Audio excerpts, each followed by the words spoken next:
Halo semuanya, balik lagi sama gua Zaki Fajar di Football Playmaker. Kali ini gua mau buat pembahasan khusus mengenai Arema FC ya. Arema FC dimana sudah menjalani 3 pertandingan di Piala Presiden. Gua bikin video ini nanti juga menyusul video-video berikutnya tentang analisis ataupun penilaian dari Piala Presiden dan analisis untuk Liga 1 2022-2023. Kali ini gue mau bahas Arema.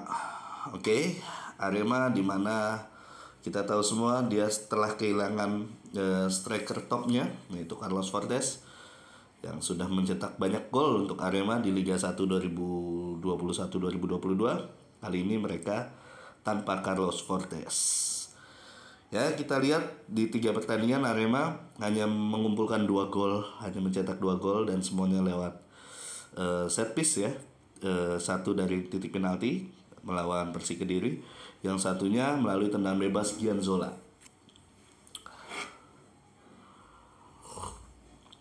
Melawan Persikabo.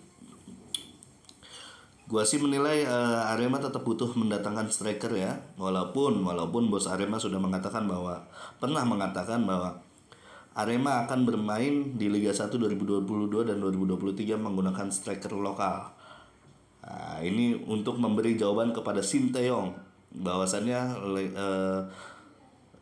timnas Indonesia akan mendapatkan striker lokal dari Arema Malang. Nah, kita lihat aja nanti. Faktanya mengatakan bahwa 3 pertandingan terakhir Arema hanya mencetak 2 gol.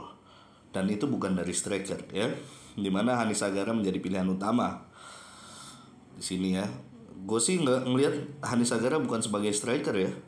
Dia sebagai false nine bahkan. Yang menarik dari 3 pertandingan Arema terakhir ini adalah Arema tidak bisa buat banyak peluang. Dan Arema tidak terlihat menakutkan di kandang sendiri dengan skuad yang ada. Kenapa? Karena dari 3 pertandingan kalah 1 kali melawan PSM Makassar di pertandingan pertama, Arema tidak banyak bikin peluang. Ada setengah peluang dan itu tidak menakutkan sama sekali. Pertandingan kedua melawan Persik Kediri tertinggal lebih dulu.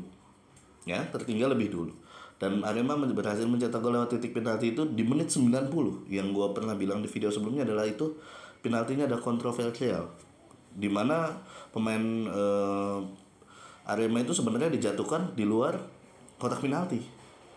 Ya, di pertandingan ketiga melawan Persikabo, Arema mencetak lewat tendangan bebas Gianzola. Ya. Ini menjadi catatan serius untuk manajemen dan tim pelatih Arema ya, karena dia hanya mengoleksi 2 gol dari 3 pertandingan dan beruntungnya Arema tidak kebobolan. Gitu. Kalau kebobolan mereka mungkin seri atau bahkan kalah ya di 2 pertandingan terakhir. Nah ini gue melihat bukan hal yang mudah untuk Arema akan mengarungi Liga 1 2022-2023 menggunakan striker lokal. Dimana kita lihat kompetitornya seperti Persib Bandung, Persija Jakarta, ya, Borneo FC, Bali United, itu semuanya ya gue bilang Bali United ya walaupun Spaso sudah naturalisasi ya. Tapi tetap rasa asing itu striker.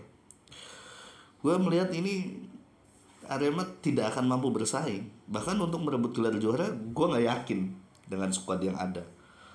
Ya untuk para Aremania ya ini untuk evaluasi saja. Gue bukan fans Arema, tapi gue mau membahas ini aja, gitu. Karena menurut gue Arema adalah tim besar. Tidak selayaknya Arema ada di posisi sekarang dengan permainan seperti ini. Kita lihat statistik terakhir aja melawan Persikabo, ball position Arema hanya menciptakan 52%, yang dimana 52% itu hanya unggul 2% dari Persikabo Bogor, dan Arema banyak memainkan bola di lini pertahanan setelah mereka unggul. Total shoot 8 untuk Persikabo dan 11 untuk Arema.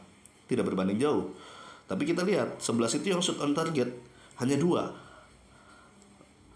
yang benar-benar mengancam. Walaupun catatan shoot on target ada 8 ya, walaupun pelan dan lain sebagainya itu terhitung shoot on target ya.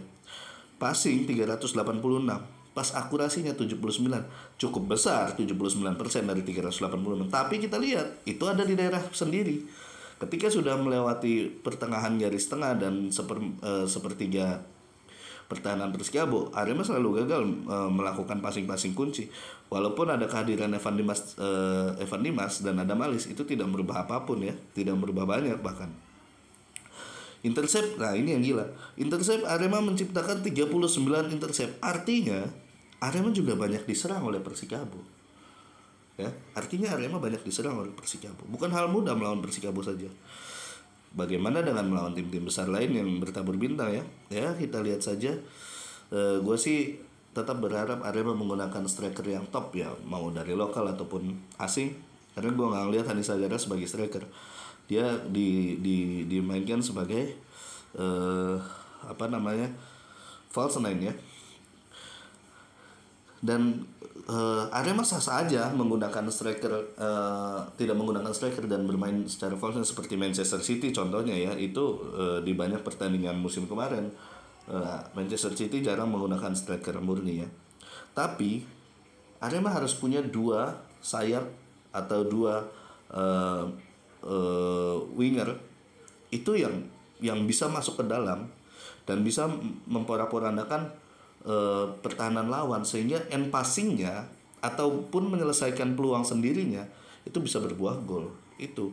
Dan gue belum melihat pemain sayap Arema berhasil melakukan itu ya. Lagi-lagi Arema harus banyak belajar dari Piala Presiden ini. Gue sih nggak yakin Arema tidak punya target juara di Piala Presiden ini, karena bosnya pun dalam press conference Piala Presiden 2022 mengatakan bahwa Arema serius untuk menjadi juara, dan beliau mengatakan bahwa Arema adalah tim terbanyak yang menjuarai Piala Presiden, yaitu 2 kali ya. Kita lihat saja nanti ya hasilnya bagaimana.